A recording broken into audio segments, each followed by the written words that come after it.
उपमुख्यमंत्री देवेंद्र फडणवीस यांच्यावरील आक्षेपार्ह पोस्ट प्रकरणातील योगेश सावंतवरून अधिवेशनात शरद पवार गटावर जोरदार हल्लाबोल करण्यात आलाय। योगेश सावंत पवारांच्या राष्ट्रवादीचा असल्याचा आरोप आशिष शेलार यांनी केला, तर नोटीस न देता पवारांचं नाव कसं घेता असा आक्षेप विजय वडेट्टीवार यांनी उपस्थित केलाय।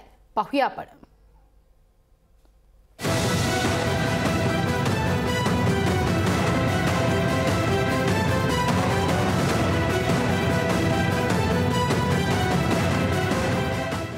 योगेश सावंत संदर्भातल्या या व्हिडिओमुळे भाजप विरुद्ध महाविकास आघाडी असा सामना सुरू झालाय।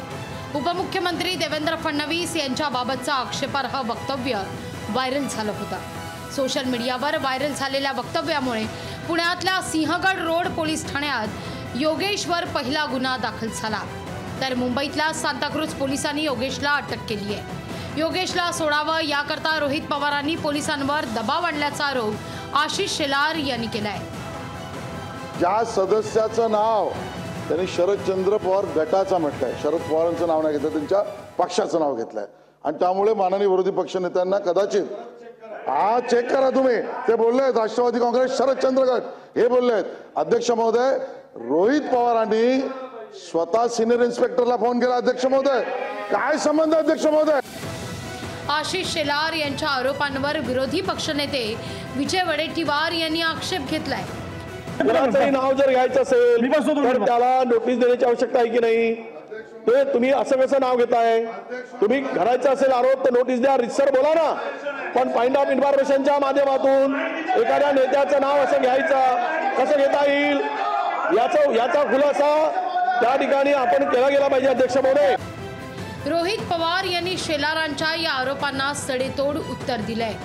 योगेश सावंत हा आपलाच कार्यकर्ता आहे हे आपण लपवलं नसल्याचं रोहित पवार म्हणतायत आणि याकरता ऍक्टिंग कशाला करता असा सवालही रोहित पवार यांनी उपस्थित केलाय।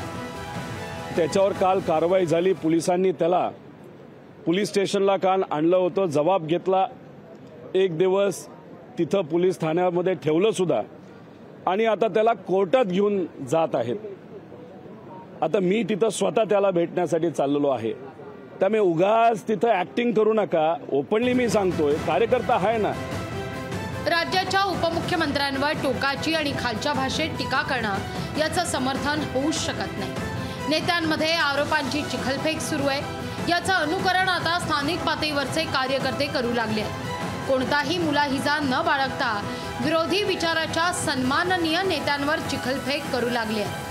त्यांच्याविषयीचे आक्षेपार्ह मेम्स आणि व्हिडिओ व्हायरल करू लागले आहेत, त्यामुळे अशा हौशी कार्यकर्त्यांना वेळीच आवर घातला पाहिजे।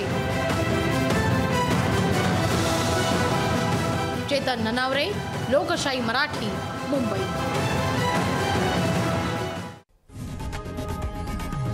लोकशाही मराठी ऐका, पहा, जागरूक रहा।